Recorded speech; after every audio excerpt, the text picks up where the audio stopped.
Сорилын 12 дахь өдөр. ертөнцөөс альва зүйлийг хүлээн авахын нэргээ нээлттэй байлгах өдөр. Хүмүүсээс гинтийн бэлэг, гинтийн санал, тусламж гэд юу ч хийж болно.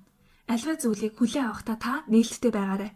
Заавал үнд цэн өртөг хүн дээр химжилгүйгээр хожмын урдын хэргийг бодож дэнслэлгүйгээр зүгээр хүлээн авч болох уу? Таны гуйлд залбирлын хариуг ертөнд заримдаа хэн нэгнээр дамжуулж биелүүлдэг.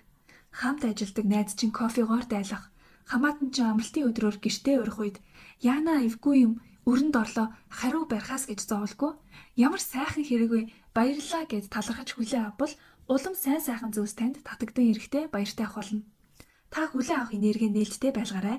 Өнөөдөр сайд дасгалаа хийхдээ би нээлттэй байна гэж өөртөө хэлэн тайван нойрсоорой. Хүсэл өөрийгөө сайхан байгальд гараа дэлгэн зогсож байгаагаар төсөөлөөрэй. ертөнц танд өгөөмөр гараа сунгаж байна.